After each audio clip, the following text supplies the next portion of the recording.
MMA and boxing. You got to sit down. Good right. To Zabiola. Karatekas enter the pit.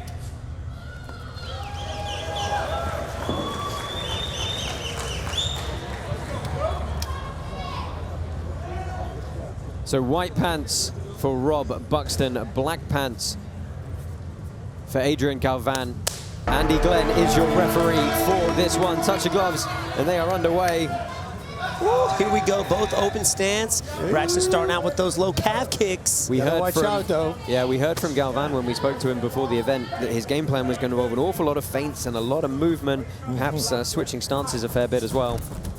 Yeah, loves the side kick is his favorite weapon, so watch that. I'm talking about Galvan. Oh yeah, Braxton with that pressure. Yeah, good way to keep an opponent away is with that side kick. You love that side kick, I right? love it. My favorite kick for sure. Tell me about the difference in limb proportions here. The length of the legs of Rob Buxton, that's a phenomenal weapon. I wish I had legs like that, for sure. Ooh, that was Low blow.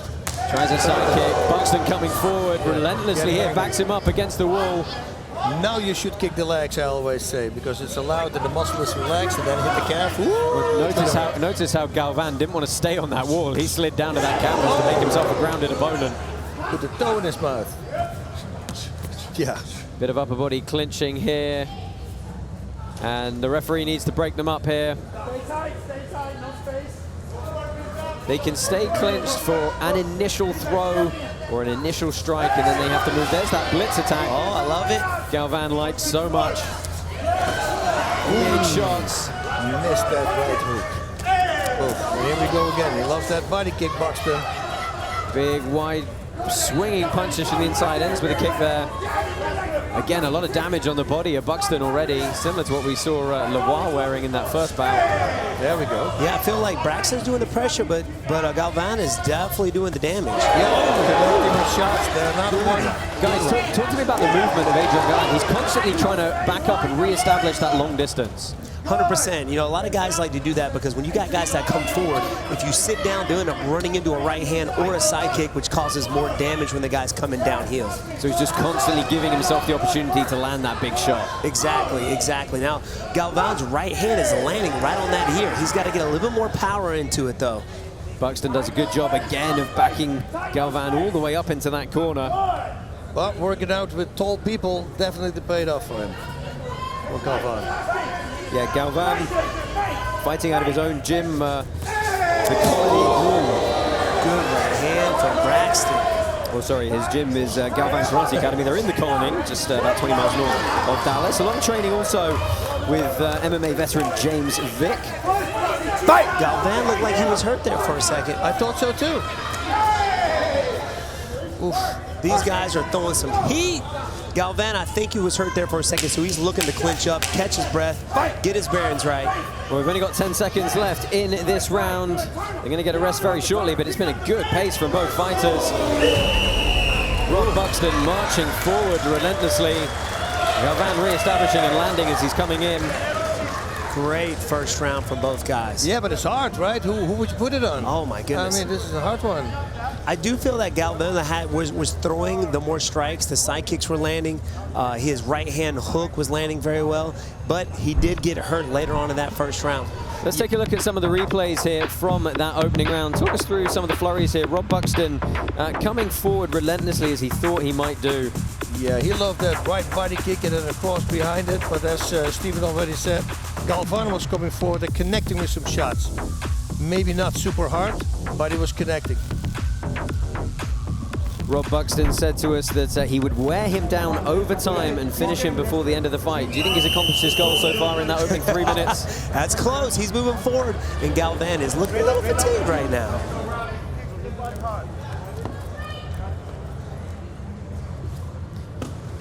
Season 4 of Karate Combat is powered by Hedera. Second round about to get underway here. Adrian Galvan and Rob Buxton. Oh, that was nice. Good head kick, but blocked by Braxton. Yeah, but it looked like he went for the body, right? It's almost like he redirected. That was nice. Oh, yeah. Boom. Oh, man, Buxton throwing some shots. That's why they call him buckshot.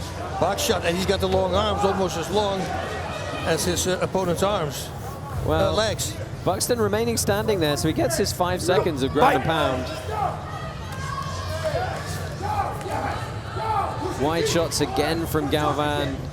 I think Galvan will do a little better throwing those strikes straight down the middle. He's throwing a lot of hooks. Yep. Buxton again crowding him against the pit wall, gets a couple of good shots in. And again, the referee's got to break them up here. You can't commit 2 hands down to a leg for a takedown. You've got to have one around the body, and that's a nice side kick from Galvan, man. That had some heat on it for sure. You heard the noise on that one. A lot of clinch work this round. Yes. Galvan needs a little bit more snap on his punches at the end, because if he goes in too slow, he can get countered even by kicks. Well, Buxton again coming forward. Now, is Buxton landing many of these forward pressing attempts? No, he isn't. He isn't. Galvan, every time he steps in, Galvan has got a counter hook waiting for him. There it is again. Oh, yeah, that right hand definitely did some damage on that occasion. What can he do to make these hooks a bit more effective? Because he's landing, but they're big, wide, swinging shots. Because he's backing up when he's throwing them. He's got to sit down on his punches. You hear that a lot in MMA and boxing. You got to sit down. Good right hand from Galvan right there. Well, maybe he heard you, Steven. He's sat down on that one, landed with a bit more thunder in that right hand. And that was the first big punch, also landing by Buxton in that little shootout. Oh, got an eye poke. Yeah, accidental eye poke. Looks like Buxton is cut over his left eye, it looks like. It's weird because these gloves are made in such a way, as you can see, that your fingers are bent. Right? Oh, yeah. You cannot stretch them. Let's take a look at this possible eye poke here. Oh, there we go. Just had that measuring hand out. Bash, you called it straight away. You got a finger in the eye? All right, just trying to parry with that open hand. We're obviously going to check that he can still see effectively. That's what we care about the most. Pretty important. Yeah, doctor's going to take a very quick look, just check there's no damage to the eye. Right here. Fighter safety paramount here at Karate Combat, as always. The doctor also is a painter, a French painter. Look at the hair. I feel like Buxton needs to stop the pressure forward, use his reach. He's not using his reach enough. He's walking forward, jamming his strikes. Jamming himself, yep. Are you surprised we haven't seen that many sort of long-range kicks from him? Exactly. I mean, look at his long legs. You figured that would be a big part of his arsenal, but he hasn't shown it at all. Yep, just a little bit too, how you say, you want it too much, and then you close the distance too fast, and then you jam yourself. Takes away a lot of power. Not only that, Galvan is using it to his advantage. He's waiting for him to close the gap so he can, you know, kind of clamp him up a little bit, get in those clinch positions. Yeah, and then another thing is that if suddenly the target is closer, it's, for instance, a skull, and your hand is not flexed yet because you're not squeezing, that can really hurt your hand. Watch the fingers when he's coming in. Watch the fingers when he's coming in. So our referee giving Rob Buxton a warning to parry with a closed fist or change his range. Here we go. Galvan fit to continue. We've got a minute left on the clock here in this second round. Oh, that's a big shot from Buxton coming forward. That landed at the end of his punch. You see his reach. Short shots here, and I don't think Galvan's considered quite grounded there. He was still against the wall. There's the kick. And again, a big flurry. Buxton coming in.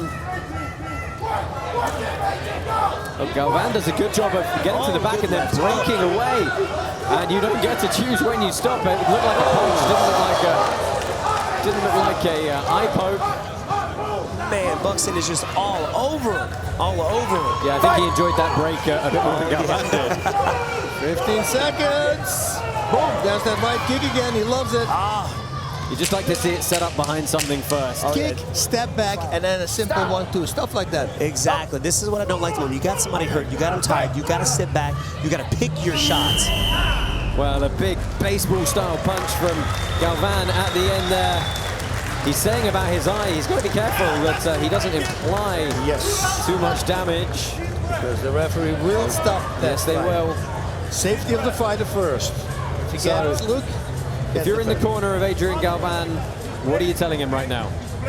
He's got to come in. He's got to come forward and then use, because every time when he's close by, he's way more effective than when he's far away. And in Buxton, he should do what he did last round: hold back. Oh yeah. You know, and hit him connect at the end of his punch. I think this might be getting waved off here. No. They're saying that the damage to the eye is too much, and this is the corner. This is the corner of Adrian Galvan. As we look at the replays back here of this second round. Man, I hate to see that. Yeah, hate to see guys. that. Horrible way to win, horrible way to lose. Let's see if we can get a shot in the corner here at Adrian Galvan. He has expressed that he cannot see effectively. Looks like his right eye's a little swollen. Yeah. Yeah, you can tell when you get poked, you see it. Oh, yeah.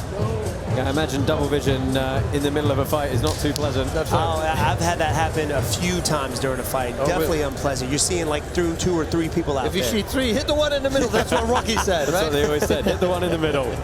So Rob Buxton victorious here.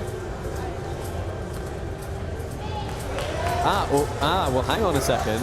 But wait, there's more. Well, if it's an accident, How does that work? just double checking if it's an accidental eye poke, that it's not considered it goes to a decision. Yeah, because we're through 2 rounds. Right. Well, we'll get some clarification on this for you. The Athletic Commission are discussing Matt side here.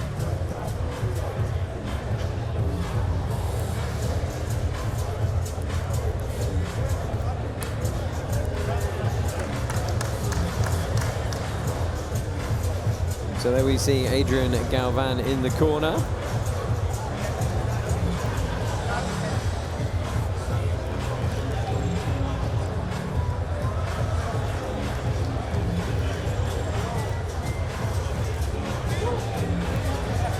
And you can see that right eye definitely swelling a bit here.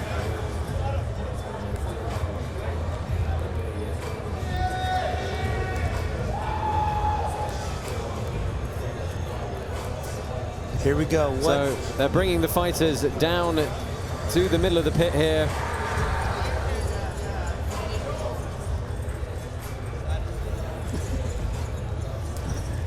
Your winner in the blue corner,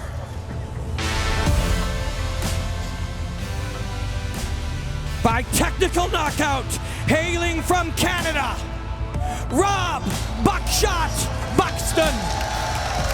So there it is, a TKO win due to injury to Adrian Galvan. Rob Buxton, your winner here in this second bout of the evening, that middleweight contest.